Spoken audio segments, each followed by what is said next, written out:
When I said that to people in the off-season, they say, how can you have optimism? Well, I say because we lost 2 games with 2 minutes to go and 2 in overtime, which would have put us at 10-6, and it gives me optimism and hope. But I've been here 3 years, and 3 years everybody said, we're going to do this, we're going to do that. And I think it's time to stop that and just, everybody just quit talking, let's play and see what happens. But when the Lions got to training camp, holdouts were a big story. Top draft pick Herman Moore, running back Barry Sanders, and offensive tackle Lomas Brown were all in contract disputes. But I want to coach the guys that are here. And the guys that are here will work very hard, and those are the guys we'll work with. I have nothing to do with contracts or why guys are out. That's the individuals, their agents, and whatever happens. I'm not going to worry about the guys that aren't here. Nothing I can do about that. And I think we have to get our draft picks and our important players signed. I think that's very important, and I don't think we need to have draft picks or veterans who are, real contributors to this team sitting on the sideline or sitting at home like I am watching practice go on. And there was a quarterback battle. After earning the starting job last season, at least on paper, Rodney Peete should be the #1 guy this time around. Does Wayne Font see it that way? It's Rodney Peete's job to lose, and our quarterbacks understand it. It feels a lot more comfortable, when going into training camp knowing that you're the guy and it's your job, so you can kind of relax a little bit. As the Lions got set to start the season in Washington, they seemed ready. I'm sick and tired of, going down, town or wherever I go, and people say, hey, I'm tired of you guys losing. That's how glad I am the season is starting, because now we get a chance to, wipe the slate clean. Instead, the Lions got trucked in the opener, 45-0. The mark of a good team or a good program is when they can bounce back. And boy, did the Lions bounce back. They went on to win the next 5 games in a row and hit the bye week with a 5-1 record.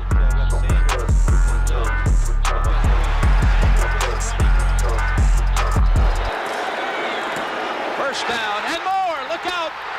Touchdown, Detroit. Gotta believe in us, baby. That's what we're talking about. We believe, baby. It don't matter about none of that other shit. Unfortunately, the Lions came out of their bye week and lost 3 of their next 4 games. Not only that, they lost their starting quarterback Rodney Peete for the season with an Achilles injury. And then in Week 12 against the Rams, Mike Utley, in one of the most breathtaking moments in Detroit sports history, suffers a life-altering injury that would leave him paralyzed from the chest down. As he was being taken off the field on a stretcher, gives a gesture, thumbs up. For a guy at 24 years old and, the possibility of never walking again and stuff, for him to stay as optimistic as he is, it's just an inspiration for all of us. The Lions did use that as a rallying cry. Wins over the Rams and the Vikings set up a Thanksgiving Day showdown against Jim Harbaugh and the Chicago Bears. Out of the shotgun, and he's going to take off. First down. Lost the ball. Benny plays. The roar continued in the following weeks. The Lions were rolling.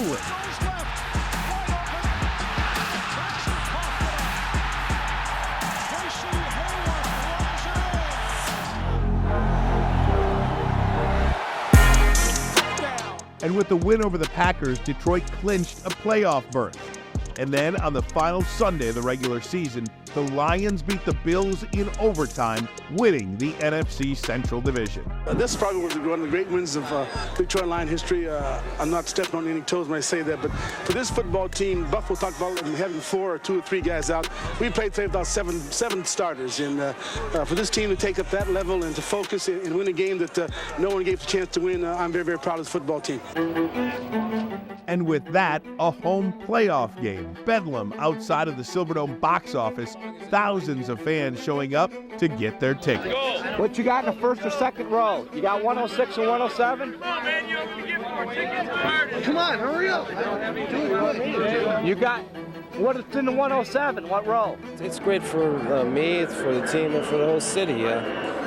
We've been kicked around and down for so long, and all of a sudden it seems like we got the people back, and we're confident, and every game we go into, there's a feeling like we can't lose. After posting a franchise record of 12-4 in the Super Bowl era, head coach Wayne Fontes took home Coach of the Year honors. I walked in a room today to talk to the team like I do every Monday or before every practice, and they applauded me, and it was nice. It was a nice feeling for this team to congratulate me, and it's a unique thing. I mean, they all shook my hand, and it was like I became the governor or something. But and I may run soon. I don't know. Cowboys will have the first. And then on January 5th, 1992, the Detroit Lions hosted the Dallas Cowboys in the divisional round at the Pontiac Silverdome. No flag. Kramer. Touchdown. Willie Green. Yeah, but people had to make up signs like that. I mean, they ought to just, go to their homes. Sanders still on his feet, and Sanders is gone.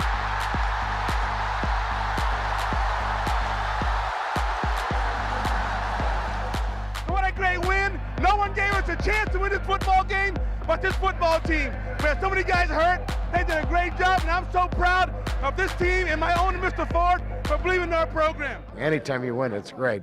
But to do it in the face of what they had to do is just incredible. So it was on to Washington for the NFC Championship game, where Detroit's season ended almost exactly as it began. The Redskins routed the Lions. 41-10 was the final.